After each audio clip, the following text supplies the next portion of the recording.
Hello, welcome to the Superhuman Graveyard. Today, let's look at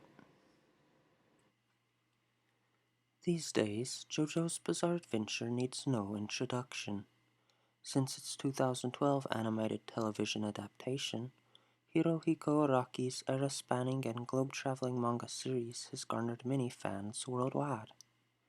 The manga has an explosive creative energy that has powered it for over 120 volumes and counting. In the present day, it seems like almost everyone is now familiar with the iconic scenes, the colorful outfits, the striking poses, the often brilliant battle sequences, and the numerous musical references in JoJo's.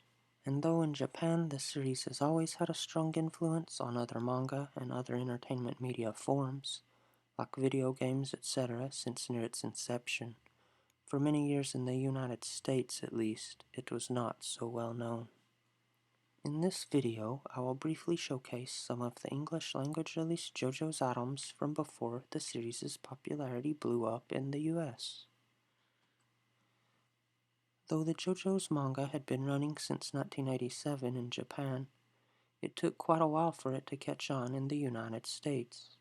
Araki, however, was not a total unknown in the US.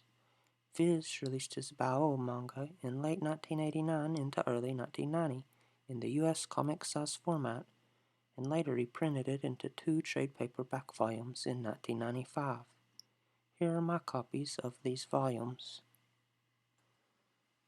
According to a 2010 article by Jason Thompson on the website Anime News Network, Viz planned to bring JoJo's to the United States in the early 90s, under the title The Strange Adventure of JoJo. But due to low sales of the English edition of Bao, these plans were cancelled. You can see here The Strange Adventure of JoJo is mentioned in the Viz comic format versions of Bao's introduction. JoJo's also barely received any mention in the US comics press in the 90s. This is not too surprising, as it was a long road for manga in general to really take off here, and only a few titles got focused on. In the 90s, a lot of the manga being translated to English in the US was being released in the typical monthly US comic size format. This was just not a very viable format for most of these weekly serialized stories. I first experienced parts of the JoJo's Bizarre Adventure story through the initial 6-episode original video animation series, which was an adaptation of the later portion of JoJo's Part 3, Stardust Crusaders. This OVA series was released in Japan from late 1993 through 1994, and it was later fan-subbed into English. I got these VHS fan-sub tapes here at a comic book store my parents would take me to when I was young. I probably got these particular tapes around the year 2000. The store was mostly for American comic books, which I read and collected, but it also had a section for manga and anime. The anime section of the store had official DVD and VHS releases, but it also had fan-subbed VHS tapes as well. You can see here a few of the other VHS fansubs I got back then. As for the artwork on the JoJo's fansub tapes, they are just photocopies of some of the official Japanese VHS tape releases. But since there were 2 episodes of tape for the fansubbed versions, as denoted on the fansub cover, instead of 1 episode like in the official Japanese VHS releases, not all the Japanese covers were used. Another difference is that the fansubbed versions have the words subtitled overlaid in the upper corners of the cases. Unfortunately, I no longer have a working VCR currently, so I cannot show any video footage right now. But the picture quality of the JoJo's tapes looked like most VHS fansubs of the era. They did not look as good video quality-wise as official VHS tapes, since the fansub tapes had been copied, but it was the only viable way for me to watch it at the time, and despite the picture and sound quality, I was really amazed at what I saw. The story, the concept of stands, the battles, it all left a huge impression on me. I really wanted to find the manga and read it somehow, and I would spend time sort of daydreaming about the possible contents. You can see here a review for the JoJo's OVA in Die Hard Game Fan magazine, which I have scanned from my collection. They do not mention it in the review, but you can tell they were reviewing the fan-subbed edition, from the screenshot showing the English subtitles and the picture quality of the screenshots. As a side note, there was a bit of a stigma, at least from my own experience, about manga and anime from some American comic book fans at this time. On more than one occasion, since I was young, a concerned older comic collector would tell me I should not be looking at the Japanese comics, because they were adult-only books, even if I was just looking at the covers to Pokemon comics. These people made no distinction about the contents, just if a comic or cartoon was Japanese, it was adult and dangerous. Something like JoJo's Part 3 had an aura of being forbidden to me in the United States, and yet in Japan the manga had been in a shonen or young boys magazine. I tried to recommend JoJo's to a few people back then, and their reaction was almost one of revulsion, while my reaction to the series was fascination and awe. They were put off by the art style, the character designs, and the story contents. Basically, everything about JoJo's. Around the same time period that I watched the VHS fansubs, JoJo's Bizarre Adventure was being mentioned in video game magazines, because Capcom had released a 2D arcade fighting game using the JoJo's property, also based on the Stardust Crusaders part of the story. The first version for arcades came out in 1998, followed by an upgraded release in 1999, and then home ports for Sony PlayStation 1 and Sega Dreamcast. The PS1 and Dreamcast ports were released in the United States in early 2000, and I purchased both versions. The Dreamcast port was closer to the arcade versions.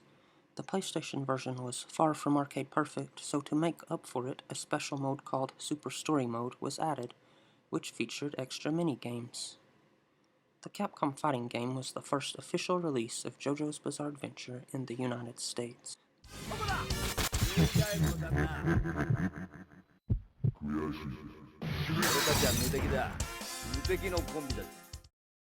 The reason Part 3 was probably always adapted for the OVAs and games up until this point is because it was the part in the series where JoJo's gained a unique identity with the creation of the stand concept. Though imitated many times since then with slight alterations, at the time stands were an innovative idea for a shonen battle series. From here on, JoJo started to slowly gain popularity, though nothing to the extent the series has now. Text translations for Part 3 began to appear online around this time. Since all I knew about JoJo's at this point was from the OVA and Capcom game, I started to read the text translations to better follow the story. Another site I started to frequent was the JoJo FAQ, or Frequently Asked Questions, by Jason Thompson. The same Jason Thompson who would later write the Anime News Network article that I mentioned at the start of this video. And his JoJo site back then had a lot of interesting information about the other parts of the JoJo story. Mainly at this time, Part 3 was the one getting all the attention due to the Capcom game, so his site was a valuable resource in those early days of emerging JoJo's fan sites. In the early 2000s, when I read the JoJo FAQ site, there was not too much information yet about Araki himself, but there was this paragraph on the webpage that was always pretty interesting to me. Here is what it said. There's one other anecdote about Araki which will probably seem more significant than it is, since it's the only anecdote I know. According to American artist Colleen Doran, A Distant Soil, when she was invited to Japan in the late 90s for the Tezuka Symposium, where Japanese and American artists meet, Araki was at some panel discussion. Apparently, he was one of several manga creators who accused American comic book artists of being lazy or unprofessional due to their relatively low page-per-month output. Doran countered that she drew every page by herself, without assistance, to which Araki answered something like, "You don't understand the beauty of the Japanese system." I have great respect for American small press comic artists, being one myself, so I'm not on Araki's side in this apocryphal story, but I can understand how he and other major magazine Japanese artists who produce 80 to 100 pages a month would have such an attitude. Thanks to Auguste Ragone and Colleen Doran for telling me about this event. When I read this, it recalled to me an earlier article written by Colleen Doran for the comic book magazine Wizard: The Guide to Comics in 1997. Here I have scanned a few pages from that particular article out of my own collection. In this article, written by Doran, she takes issue with a Japanese cartoonist that characterizes Americans as lazy complainers.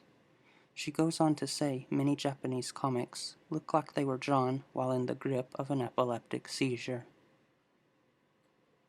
So when I saw the anecdote mentioned on the JoJo FAQ, I realized that one of the Japanese cartoonists mentioned in Doran's article was likely Araki.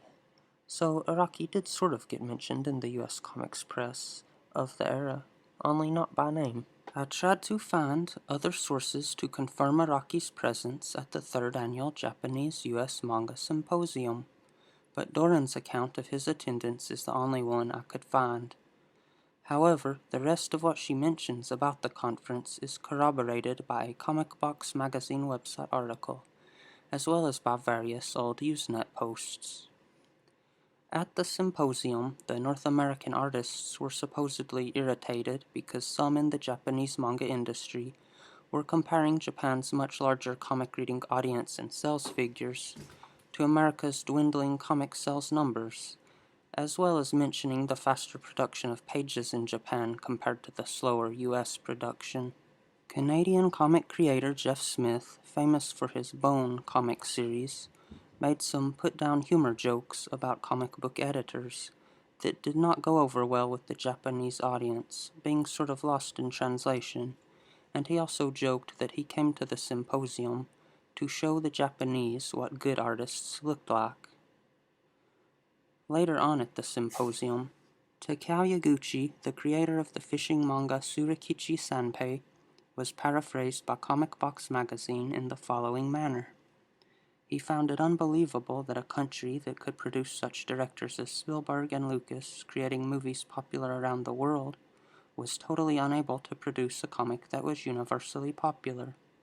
He went on to say that, in the 3 years of this seminar, Americans seemed to just complain about all the problems in the industry.